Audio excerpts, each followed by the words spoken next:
Então, boa noite de novo. Minha linha já está aqui separada. Vocês já devem estar vendo aí os slides. Hoje eu esqueci um slide, aquele slide para a gente se situar, né? A gente já está começando a falar de telencéfalo hoje, né? Então, a gente já viu o sistema nervoso periférico, já vimos tronco encefálico, cerebelo, diencéfalo, né? E agora vamos começar a estudar o telencéfalo. Tá? E vamos começar por um conjunto de estruturas que a gente chama de núcleos da base. Tá? Então, aqui tem um corte coronal de um cérebro. Tá? Aqui tem estruturas diencefálicas e telencefálicas. A gente já estudou nas últimas aulas essas estruturas aqui, ó, diencefálicas, o hipotálamo, subtálamo, hipotálamo, os dois tálamos aqui, ó, do lado do terceiro ventrículo e tal. E a gente, tirando então essa porção aqui do cérebro, que é a porção diencefálica, todo o restante aqui, tudo isso aqui, é telencéfalo. É como se fosse naquele embrião, né, naquele tubo neural, a gente tinha aquela primeira dilatação, se transformou em os dois ventrículos laterais, né, e tem uma massa de tecido nervoso que envolve, né, e aí na nossa espécie é muito, muito, muito desenvolvida essa massa que envolve essas duas dilatações aqui do tubo neural, que viraram os ventrículos laterais. A segunda dilatação do tubo neural, que virou o terceiro ventrículo, né, foi envolto pelo diencéfalo. A terceira dilatação, que virou o quarto ventrículo, é envolto ali pelo tronco encefálico e cerebelo. Tá? Então, agora a gente já está estudando, então, essa porção toda aqui do cérebro, que é o telencéfalo. E aí a gente pode dividir o telencéfalo em três porções, tá? Histologicamente ou morfologicamente distintas. Uma porção que é a mais interessante, é a que nos distingue da maioria dos animais, que é o córtex cerebral. Córtex, vocês já sabem, a gente já falou sobre esse termo. Córtex é aquela porção mais externa do órgão. Então, na adrenal, a gente tem um córtex adrenal, que é a parte mais externa da adrenal. No rim, a gente tem um córtex renal, que é a parte mais externa do rim. No cerebelo, a gente viu um córtex cerebelar, que é a parte mais externa do cerebelo. E aqui no cérebro, a gente também tem uma parte mais externa aqui, ó, que está representada nessa imagem com um begezinho mais escuro, para a gente saber que é composto de substância cinzenta, né, que a gente chama de córtex cerebral. Tá? Então, já me adiantando, é substância cinzenta, então corpos neuronais estão aqui localizados. A gente vai começar a falar de córtex cerebral na próxima aula.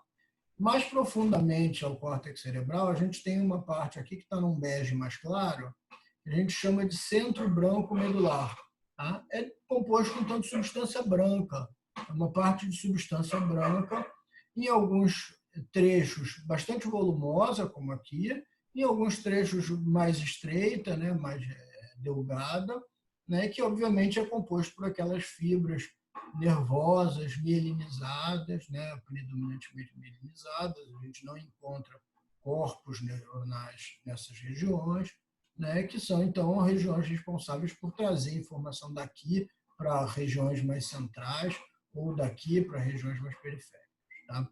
E, além disso, a gente repara que tem algumas estruturas aqui pintadas também em bege escuro, né, sinalizando para a gente que é composto por substância cinzenta, que não são córtex cerebral, mas pertencem ao telencéfalo. Tá? Então, para a gente não se confundir, ó, o tálamo aqui pintado, inclusive aquela lâmina interna talâmica aqui de substância branca, o tálamo pintado aqui com substância cinzenta, e aqui do lado a gente tem uma outra estrutura, por exemplo, que também é substância cinzenta, não é pertencente ao tálamo, não é uma estrutura diencefálica, é uma estrutura telencefálica, já em volta do ventrículo lateral. Então, é um dos núcleos que ficam mais próximos à base do cérebro. Tá? Por isso a gente chama de núcleos da base. Aqui num corte em outra altura, tá? Não é exatamente análogo a esse corte. Lembra que esse é um corte coronal, então um corte nesse sentido. Assim. Eu posso fazer um corte lá na frente, pegar só um pouquinho do lobo frontal, ou posso fazer um corte mais para trás, pegar os terceiros ventrículos e tal. Posso fazer um corte lá no final. Então, dependendo da altura do córtex, se ele é mais rostral ou mais caudal, aqui, mais dorsal, a gente vai ver estruturas diferentes. Então, esse corte aqui já não é um desenho, é uma foto de uma peça. A gente consegue perceber bem nessa peça a substância cinzenta cortical, né, o córtex cerebral, a substância branca aqui, ó, mais interna, né? Aqui a gente percebe ó, um tálamo de um lado, outro tálamo de outro, e com um pouquinho de boa vontade a gente percebe uma substância cinzenta aqui, ó, que é análoga a essa daqui, que foi desenhada aqui. Essas porções aqui, nesse corte, não estão bem desenhadas, tá? bem mostradas. Beleza até aí? Então, o objetivo da nossa aula de hoje é falar só sobre núcleos da base. A gente vai, sem pressa, aí, levar umas 3 ou 4 aulas para falar de telencéfalo. Então, hoje a gente não vai nem entrar em córtex cerebral e nem em centro branco medular. Vamos falar só sobre núcleos da base. Também não é uma aula muito longa e é bastante tranquila. Tá? Então, esse slide é o slide mais importante da aula, para a gente responder o que são núcleos. Né? Núcleos a gente já mencionou, né? Quem tiver dúvida, volta lá naquela primeira aula de sistema nervoso central, era na aula de medula espinal, que a gente caracterizou o que são núcleos. Núcleos são aqueles aglomerados de corpos neuronais no sistema nervoso central. Tá? Muito bem, sabendo isso, a próxima pergunta é o que é base? Base é algo que fica basal, que fica próximo às regiões mais inferiores. Então, sabendo isso, acabou a aula. Né? Se você sabe o que são núcleos e o que é a base, né? E sabendo já que esses núcleos da base são estruturas telencefálicas, acabou a aula. Os núcleos da base são núcleos que ficam na base do telencéfalo e fim de papo. Tá? Basta saber isso que a gente vai ser muito feliz. Tá? O resto são tudo firulas que a gente vai falar. Talvez as firulas sejam mais importantes do que o conceito fundamental. Né? Vamos lá. Então, aqui, de novo, aqueles esquemas para a gente mostrar. Né? Esses núcleos da base aqui ó, são núcleos de substância cinzenta que ficam próximos à base do telencéfalo. Aqui o tálamo e tal. Aqui o núcleo caudado, aqui o núcleo lentiforme. Então, alguns terminologia antiga chamava de gânglios da base, antigamente chamava-se núcleos de gânglios, né? E depois a gente mudou essa terminologia, hoje gânglio já é um termo que não se usa mais. Então, para a gente se situar onde é que está aqui. Aqui tem alguns núcleos da base, aqui outro. Vê que ficam realmente próximos ao diencéfalo, né? Às vezes, esse aqui, por exemplo, é mais próximo do diencéfalo do que do córtex cerebral. Tá? Mas nem por isso ele deixa de ser uma estrutura telencefálica, logo no núcleo da base. Quais são esses núcleos? Está no plural, né? Aí começa a complicar, né? Núcleos quais? Tem nome isso? Tem nome. Então, a gente vai ver que tem vários aqui, a gente vai falar rapidamente nesse slide de cada um deles, depois a gente fala um pouquinho mais aprofundadamente dos que mais nos interessam. Tá? Então, vamos lá. Tem o caudado, o putame, o globo pálido. Esses são os mais importantes, esses são os que a gente vai falar mais aí ao longo da aula. Tem o claustro também, um núcleo que a gente chama de claustro, só que a gente sabe muito pouco sobre ele, então a gente não vai falar nada. Tá? Tem um outro núcleo que a gente chama de amígdala. Não confundir, não é a amígdala que fica na nossa região faríngea. Tá? A amígdala da região faríngea a gente não chama mais de amígdala há muitos anos, a gente chama de tonsila palatina. Tá? Então, a amígdala ou núcleo amidaloide é um núcleo da base, só que é uma estrutura-chave do sistema límbico, é uma das estruturas mais importantes do sistema límbico. Então, não esqueçam, a amígdala é um núcleo da base, mas a gente não vai falar dela na aula de hoje. A gente vai falar sobre ela na aula de sistema límbico, porque tem tudo a ver com o sistema límbico. Tá? Substância negra e núcleos subtalâmicos. Tá? Tem funções parecidas com as funções dessas estruturas aqui, desses núcleos. Só que a gente já conhece essas estruturas. Uma fica no diencéfalo, uma das regiões diencefálicas, e a outra é um núcleo do tronco encefálico, né, do mesencéfalo, substância negra. Então, apesar de ter funções parecidas, a localização é distinta, não é realmente na base do telencéfalo, não são estruturas telencefálicas. Tá? Alguns autores, quando falam de núcleos da base, aproveitam e falam de substância negra e subtálamo, por conta da relação funcional. Tá? Mas a gente já falou o que tinha para ser dito dessas estruturas e não vamos voltar. Tá? E tem outras duas estruturas, duas regiões, que a gente chama de substância inominada e núcleo basal de Meiner, que são estruturas descobertas posteriormente a essas, né? Depois que se conhecia essas estruturas aqui, é que se descobriu mais recentemente essas, não se sabe tanto sobre suas funções, né? E são estruturas microscópicas, por isso que isso foi descoberto depois. Então, viu-se que tinha algumas estruturas com corpos neuronais que macroscopicamente não eram visíveis, mas microscopicamente existem, estão lá, e a gente sabe um pouquinho sobre elas. A gente, no final da aula, vai falar um pouquinho sobre essas duas regiões aqui. Tá? Então, de maneira resumida aqui, olha que legal. Vai ficar essas três aqui de importantes, acho que a gente vai se debruçar um pouco mais. Tá? O claustro a gente nem vai comentar, porque a gente sabe pouco mesmo. A amígdala a gente vai falar bastante, mas vai falar na aula de sistema límbico, não vai falar hoje. Essas duas estruturas a gente já comentou em outras aulas, em aula de diencéfalo e em aula de tronco cefálico, e hoje também a gente vai falar sobre substância inominada e núcleo basal de Meiner. Tá? Essas três estruturas aqui, ó, o caudado, núcleo caudado, o putame e o globo pálido, estão aqui nesse diagrama aqui. Tá? Então, ó, núcleo caudado, putame e globo pálido. O que quer dizer esse slide aqui? Quer dizer que tem formas de dividir esses três núcleos, tá? de duas maneiras. Primeiro, esses três núcleos juntos a gente chama de corpo estriado. Tá? Então, quando a gente quer se referir a esses três núcleos da base de uma forma única, a gente vai dizer que eles são o corpo estriado. Várias vezes a gente vai achar textos dizendo, não sei o que, no corpo estriado. Essa é uma função do corpo estriado. Quando se refere a corpo estriado, então, eu estou me referindo ao núcleo caudado, putamen e globo pálido juntos, né, em conjunto. Tá? E o corpo estriado, eu posso dividir de duas formas. Posso desagrupar esses três núcleos aqui, né, e reagrupar de duas formas distintas. Uma forma é eu dividir o corpo estriado em núcleo caudado, que é composto pelo núcleo caudado, tá? E núcleo lentiforme. O núcleo lentiforme é que seria subdividido em putamen e globo pálido. Por que essa divisão?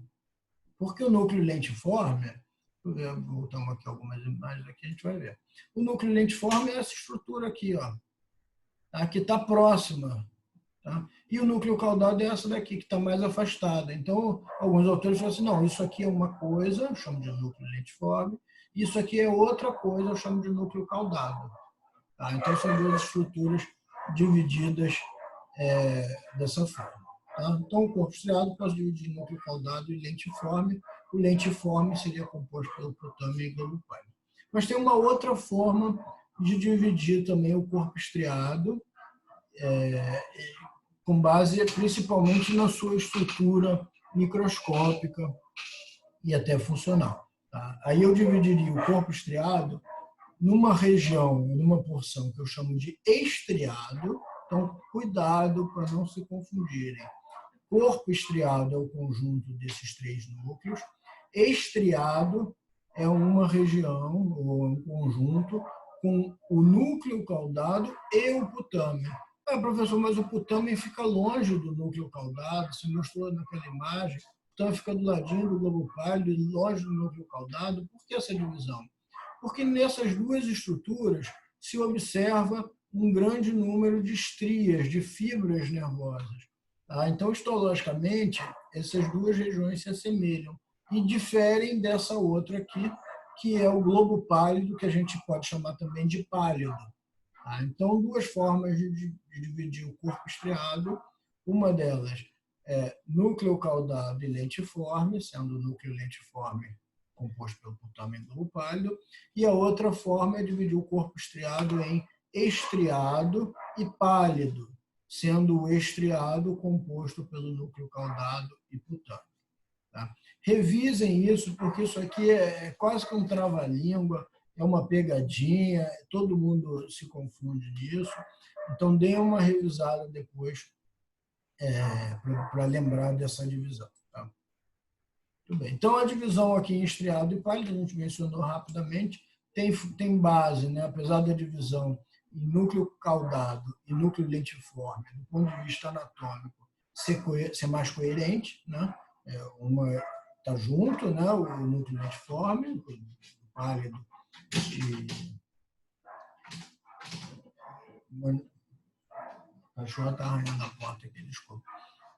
E a outra aqui, com base na histologia e embriologia, no estriado a gente tem a presença de várias fibras que formam estrias, né? E no pálido a gente tem fibras predominantemente mielinizadas, que dão essa aparência mais esbranquiçada. Tá? Então, por isso, essa outra forma de dividir o corpo estriado. Tá? Aqui, basicamente, é aquilo que a gente falou, né? Conforme a divisão mais próxima da anatomia. O putame está ligado, está do lado do globo pálido, por isso alguns chamam eles de núcleo lentiforme, enquanto o caudado é aquele núcleo que fica logo acima do tálamo. Né? Então, poderia ser dividido com base na anatomia nessas duas regiões. Tá? Muito bem. Quais são as conexões aferentes, né, dos núcleos da base, do corpo estriado? Tá? Quem é que envia informações para o corpo estriado? Tá? De onde vêm as informações que chegam ao corpo estriado? Tá? São essas que a gente está aqui em azul, ó, marcadinha aqui em azul e tal. Primeiro, do córtex cerebral. De todas ou de várias regiões do córtex cerebral enviam informações, né, ou fazem sinapse com neurônios do núcleo caudado ou do putame.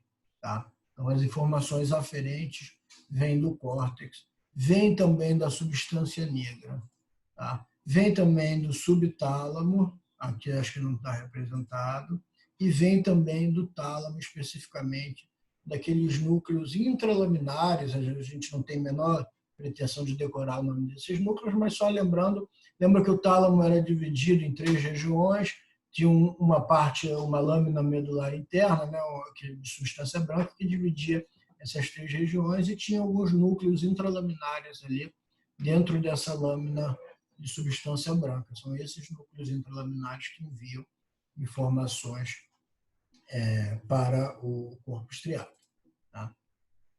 O destino, para onde vai essas informações aqui que estão vindo do córtex, substância negra, subtálamo e tálamo? Para o núcleo caudado, tá? E para o putamen, tá?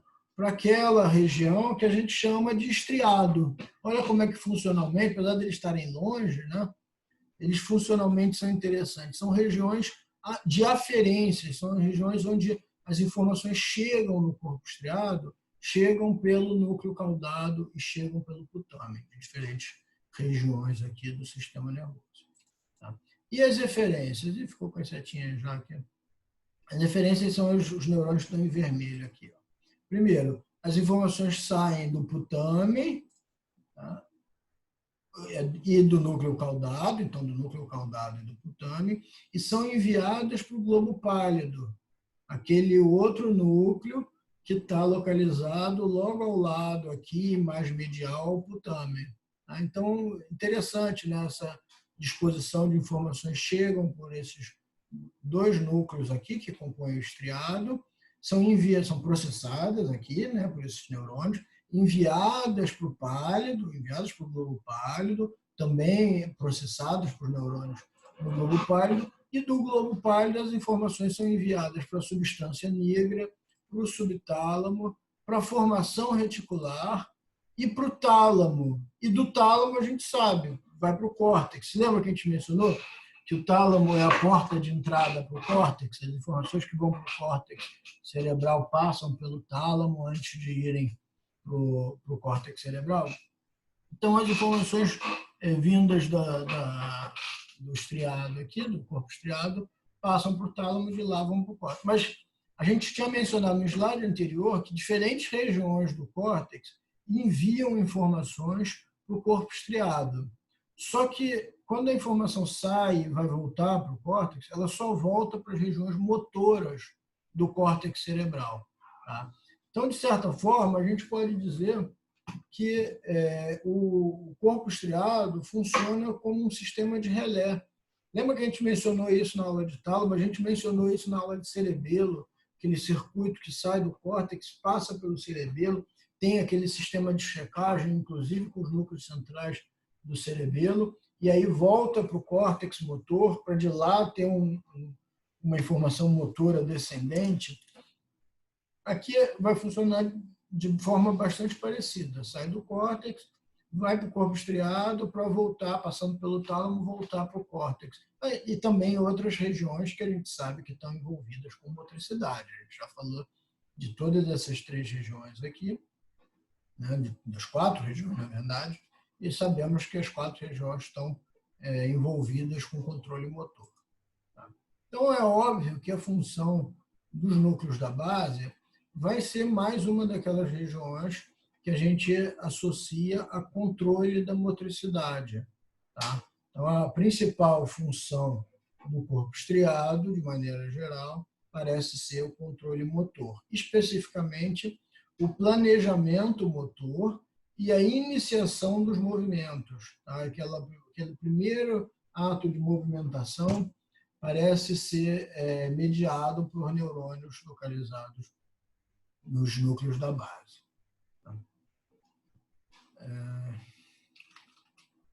Agora que eu me lembrei que eu esqueci de colocar uns vídeos que eu queria mostrar para vocês. Deixa eu ver se dá tempo de eu passar aqui, que está no computador. Estou mexendo aqui para ver se dá tempo de botar. Tá? Bom, além disso, além das funções relacionadas a controle motor, a gente mais recentemente passou a entender que os núcleos da base também participam de processos cognitivos e emocionais. Tá? Então, também, de alguma forma, participam do sistema límbico. Não estamos falando do núcleo amidaloide, ó, que está aqui nessa pontinha, aqui, ó, a amígdala. Não estamos falando dela. A amígdala certamente participa dos processos cognitivos e emocionais, é uma estrutura-chave do sistema límbico. Né? Estamos falando do estriado mesmo, tá? Do corpo estriado, também tem alguma função límbica, né?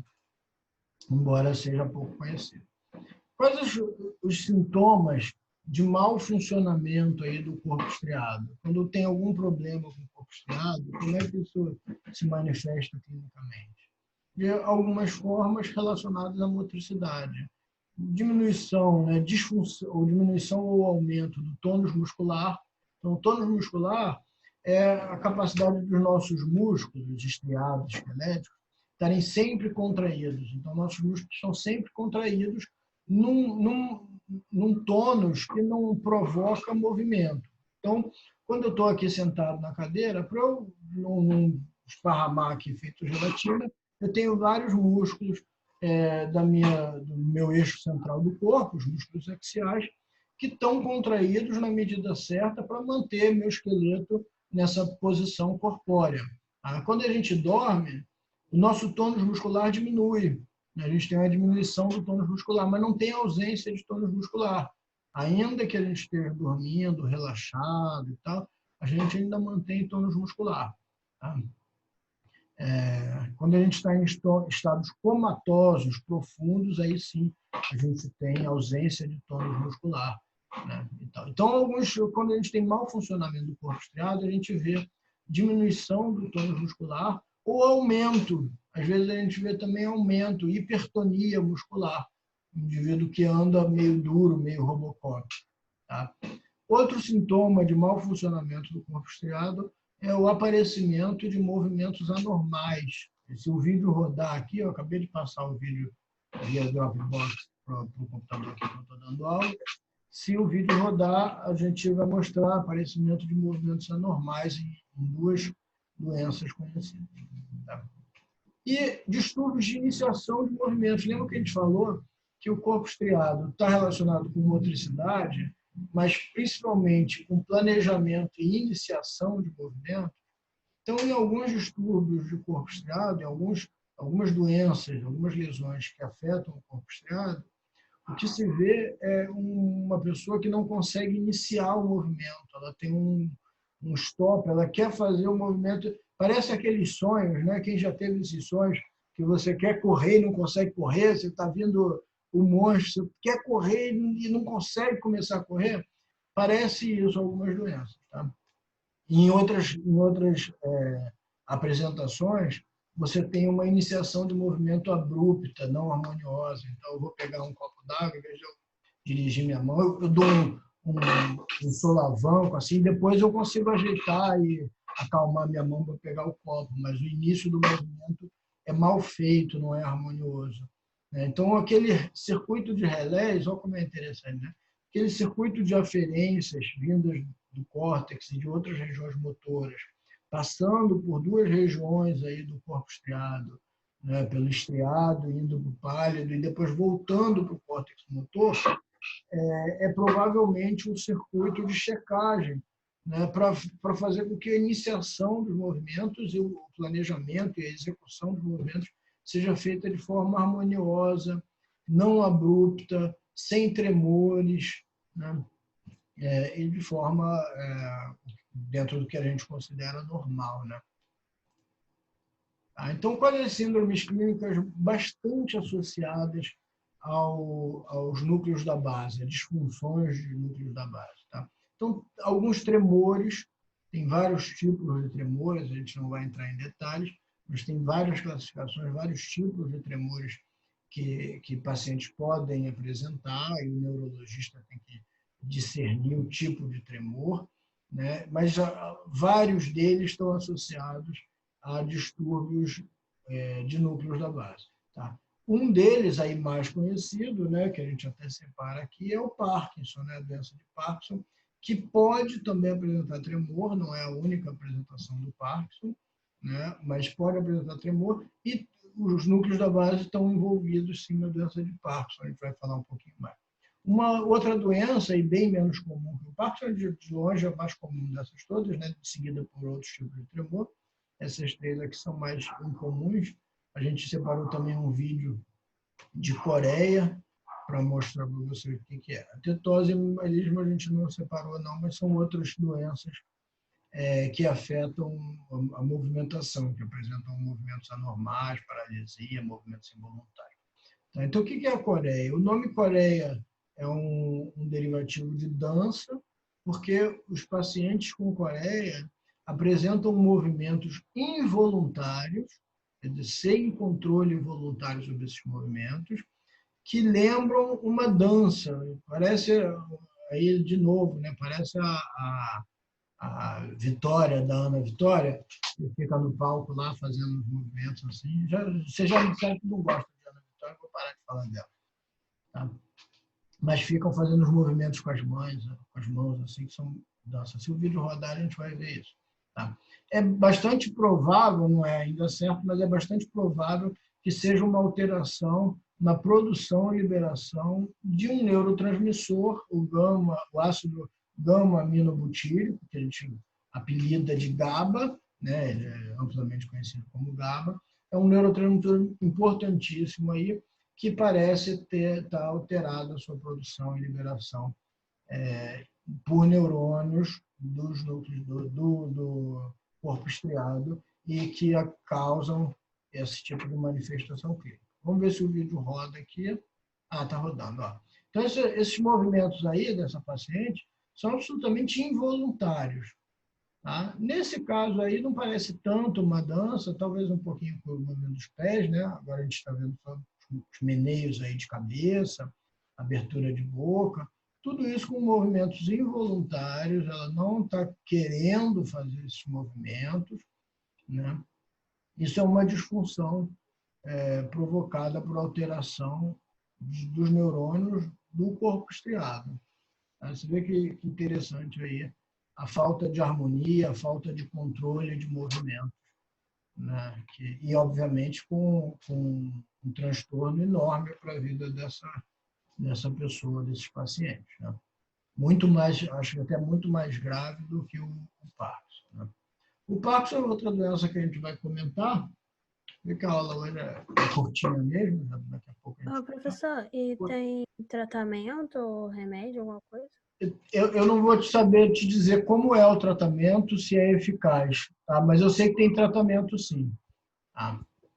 Para alguns, até a gente não vai mostrar isso, mas para alguns tremores de núcleos da base, não para o Parkinson, mas para alguns outros tipos de tremores, tem tratamento até cirúrgico, de você colocar, implantar como se fosse um marca-passo, mas é óbvio, não é um marca-passo, funciona de forma distinta, mas liberando também correntes elétricas controladas para os neurônios do núcleo da base. Então, se implanta dentro do crânio da pessoa um pequeno gerador de ondas elétricas e ele está inserido nos núcleos da base para controlar esses tremores, né? Então, tem tratamento, sim, para essas disfunções aí, de corpo estriado. Tá? Da Coreia, especificamente, eu não vou saber te dizer. Tá? Para o Parkinson, a mesma coisa, tem tratamento, mas ele é uma doença progressiva, então o tratamento é principalmente evitar a progressão. Tá? É uma doença que é bastante caracterizada. A gente associa o Parkinson a tremores, né? É o mais comum, mas ela é mais caracterizada pela bradicinesia. Bradicinesia quer dizer lentidão em executar movimentos. Quem já conviveu com um doente com Parkinson deve ter observado isso. Os primeiros sintomas raramente são os tremores parkinsonianos. Na maioria das vezes, é a lentidão de movimentos. Então, a pessoa que ia cortar um bife lá, ela está comendo a mesa e tal, em vez de cortar o bife na velocidade normal, ela corta devagarzinho, ela começa a fazer tudo devagar. Então, é como se fosse o Caetano Veloso, só que o Caetano Veloso não tem nada de patológico, ele é lento daquele jeito mesmo que ele é e sempre foi. Acho até que é uma marca registrada dele, né? Ele acho que fica mais lento para poder reforçar a marca dele, né? E tal. Mas, enfim, não tem nada a ver com o Caetano. O Parkinson se caracteriza muito pela lentidão em executar movimentos. Numa outra fase, e aí os pacientes podem ter essas duas fases, as três fases e tal, no mesmo paciente, tem uma fase de lentidão, uma outra fase hipertônica, outra fase de tremor. Tá? Então, uma outra fase pode ser a hipertonia, quer dizer, o aumento do tônus muscular, né? Então, a pessoa fica que nem um Robocop, travada, né? Tá? Uma das causas, não se sabe tudo sobre Parkinson, né? Quem dera a gente soubesse tudo sobre essa doença, uma doença muito prevalente, então é importante, né? Mas uma das causas, uma das coisas que se observou, na verdade, e que se atribui como causa, é que neurônios da substância negra e do corpo estriado, tá? E aí olha como a gente está colocando aqui substância negra, próxima daqueles núcleos do corpo estriado, né? Com funções muito parecidas, inclusive, né?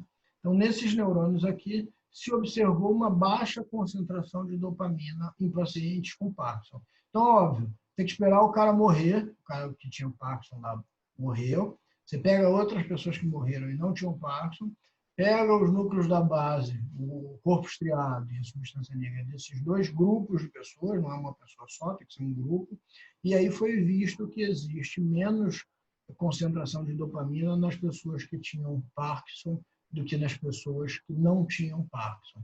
E aí, então, atribui-se a baixa concentração de dopamina nessas regiões como uma das possíveis causas, né, do aparecimento dos sintomas. Não é a causa da doença, a causa provavelmente é genética, talvez nutricional, talvez fenotípica, né, de ambiente e tal, mas a consequência, a causa das manifestações clínicas talvez seja uma baixa concentração desse neurotransmissor específico. Tá? Vamos ver se o vídeo roda. Tá. Então, aqui é uma fase de tremor. Então, o paciente descansando. São tremores involuntários também. Lembrando, núcleos da base faz parte do telencéfalo, mas não fazem parte, eu vou voltar aqui e passar de novo. Fazem parte do telencéfalo, mas não fazem parte do córtex. Então, toda essa movimentação é involuntária, tá? Então, esses tremores aqui são involuntários. Esse é o tremor parkinsoniano, que a gente conhece bem, principalmente na mão, né?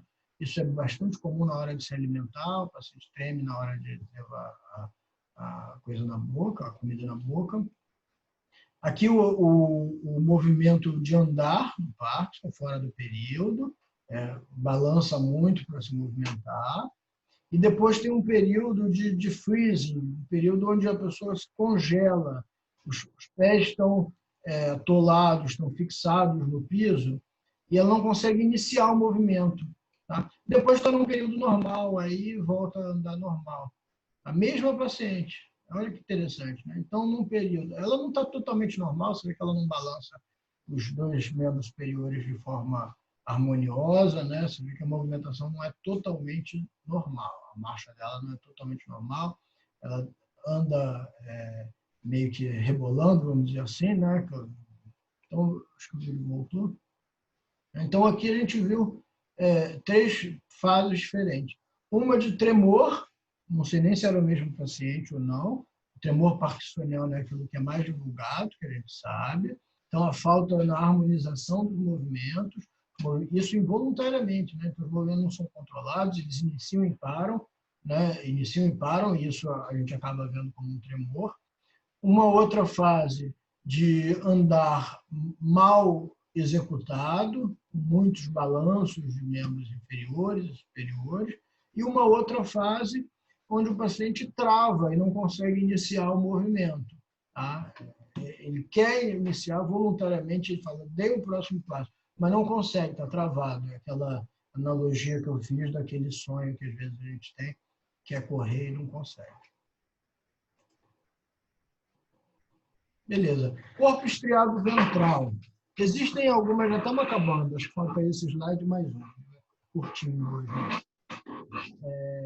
Depois existem algumas áreas que a gente descobriu mais recentemente, que ficam ventrais ao corpo estriado.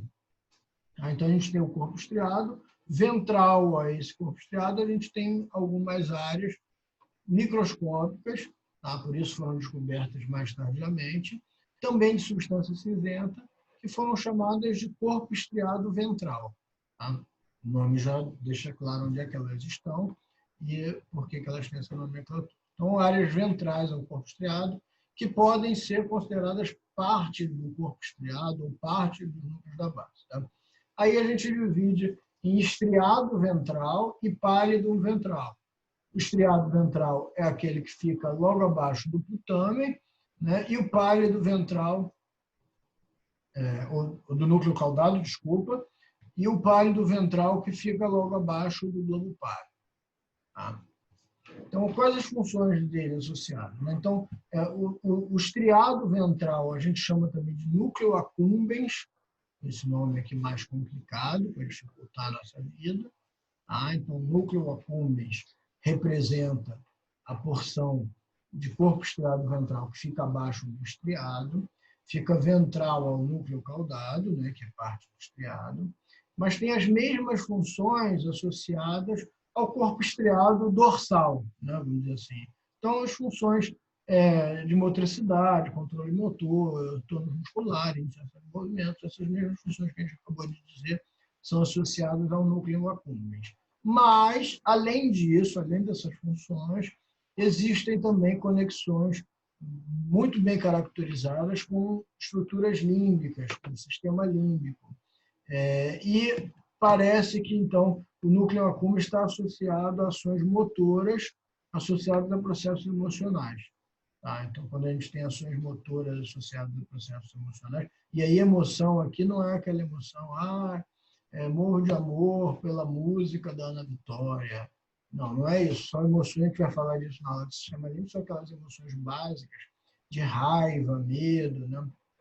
Aquelas emoções mais rudimentares, mais básicas aí, que não são nem só dos homens, né? São dos animais também. Tá?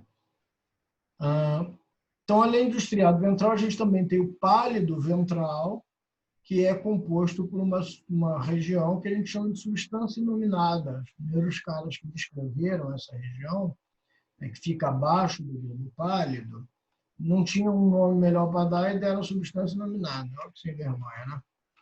E aí ficou o nome até hoje. Então, substância iluminada é o pálido ventral, fica logo abaixo, ventral, ao globo pálido. Tá?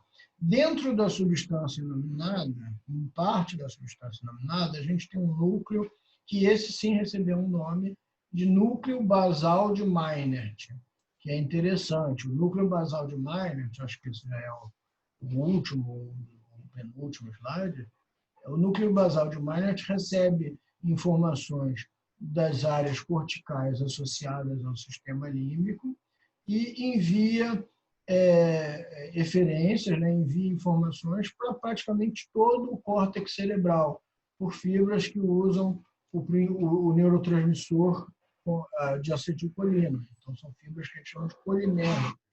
Tá?